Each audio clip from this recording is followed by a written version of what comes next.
Beach Intermediate Tango class review, 5-8.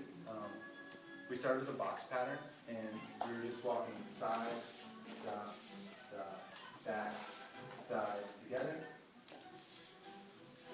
And if you can hear the music, we were talking about Vals, and we were dancing on the ones, talking about how you can dance the ones of the Vals, and it's a nice way to accent it.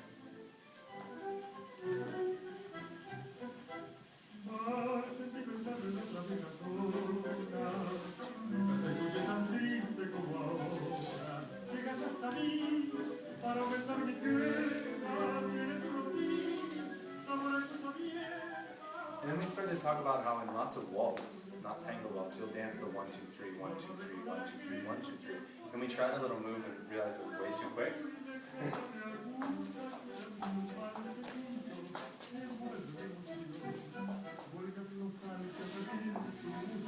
So we just talked about accenting the waltz.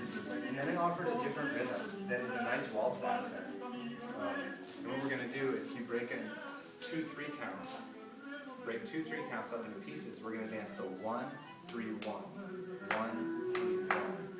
1, 3, 1. 1, 3, 1. So it's almost like you're dancing a waltz. It has the feel of a waltz, but it's slower and it can fit to the time. So we did the same pattern in that rhythm. 1, 3, 1. 1, 3, 1. 1, 3, 1.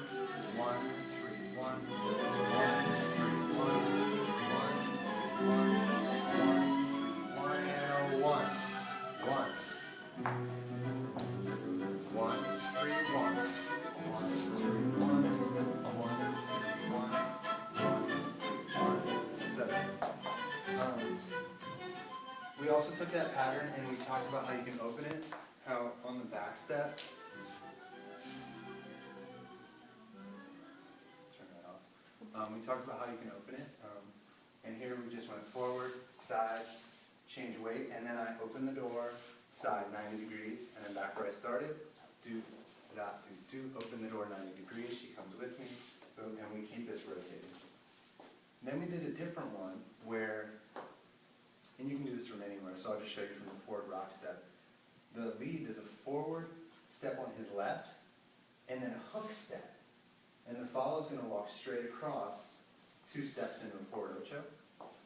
So this is a really nice little tango turn. It's got a really nice rhythm to it, where you go forward, forward, hook step. She's going to go straight through ocho. Boom. Anywhere I want, forward, hook, come straight through, ocho, yeah, okay, and then what do we do? Anyone? Oh, okay. And then we talked about how do you get from close embrace to open embrace, and we talked about how the embraces are the same, because we always have this slightly forward intention because we're over the balls of our feet. Our heels are on the ground, our heels are weighted, and our toes aren't gripping, but we're slightly forward. So we went from close embrace to a basic cross, and I sent her out on the basic cross. We talked about how this comes from the legs. I actually accelerate the step a little and hold my own body back. See how I'm back? And then catch up. And then we're dancing and open. When it comes to closing, back into close embrace, it's crucial here that the follow is maintaining that forward intention, or she's not going to feel this lead because it's so subtle. So what we did is we did this pattern where we were sending her out. I send her out, forward ocho her around, step back, back, side together. And here, I relax this arm just a little bit. And because we're both coming forward on that forward intention, she can feel the fact that I'm inviting her into her space. So a lot of times, if the lead or the follow is back on their heels, even just subtly, you'll feel this pressure in the back of the hand is there, and you can never actually get into forward close embrace without really cranking her in, pulling her in, and that's not comfortable. So when I feel that, I just dance open. But we talked about finding that intention, no matter whether you're open or closed, and floating between the embraces throughout. Let's hurry up and end this. What else did I do?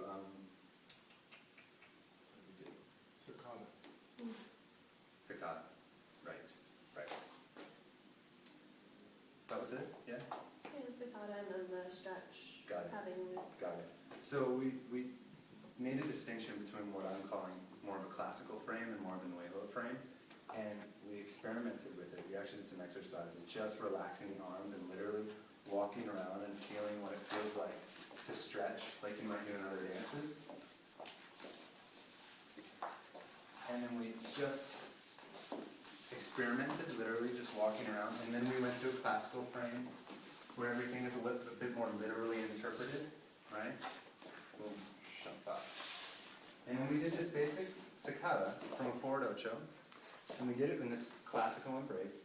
And we talked about how we're both going to sort of go around at the same time. We're both circling each other and finishing.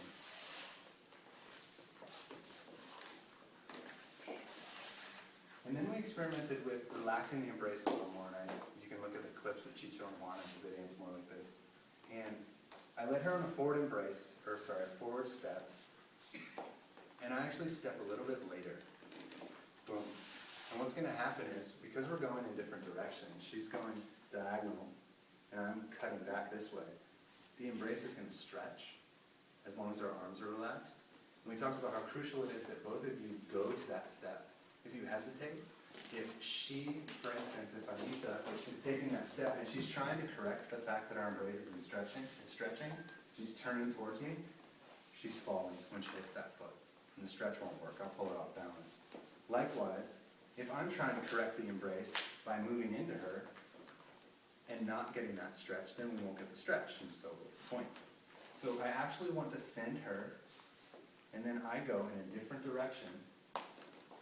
And we both hit our legs, and we've actually moved away from one another. And the pivot, it's like it's getting pulled on a rubber band. And she pivots around, and her hips go boom. And there's this stretch that doesn't get resolved until we both finish the pivot.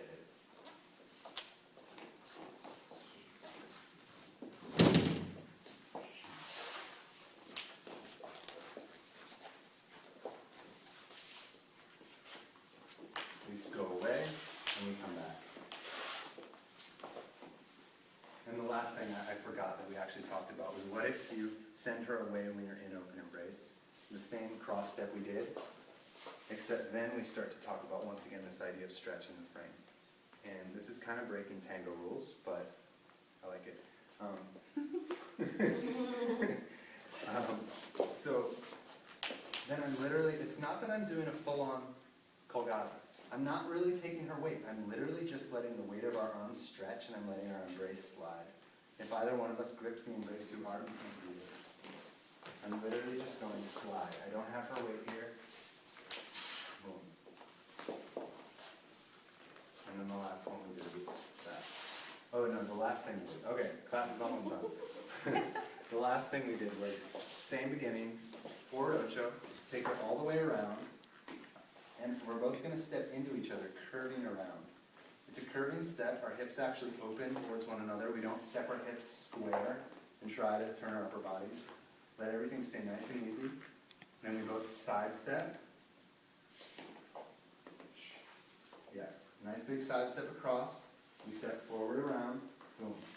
Side, forward around, and side, forward around. And we're going to finish as the man steps onto his left foot.